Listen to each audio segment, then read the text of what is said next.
ang pagdadalamhati ng mga naiwang mahal sa buhay ni Comedy King Dolphy. Naibsan daw dahil sa pagmamahal at pagmamalasakit ng sambayanang Pilipino. Narito ang report ni Sandra Aguinaldo. Tanging ang pamilya ni Mang Dolphy at malalapit na kaanak ang pinayagang sumilip sa kanyang labi bago siya tuluyang ilibing.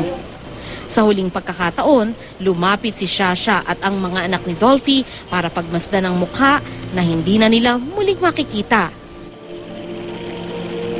Pasa ng bigat ng pamamaalam, pinalakas na lang nila ang loob ng isa't isa sa bawat yakap at paghawak ng kamay.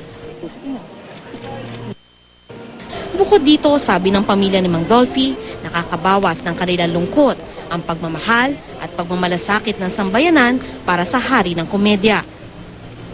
Masaya na si Erpat doon, kaya dasalan tayo sa akin. Still pray kung ano para, or magpagabay tayo sa kanya pag tayo malungkot. Hindi man sila nakapunta rito sa libing ni Lolo, pero alam ko, mahal na mahal nila si Lolo.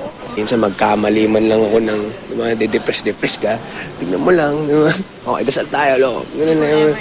It's gonna be forever, yeah. Naihatid na sa huling hantungan si Dolphy pero nag-iwan naman siya ng magagandang alaala sa mga taong nagmamahal sa kanya. Mga alaalang magpapangiti sa kanila ng mahaba pang panahon.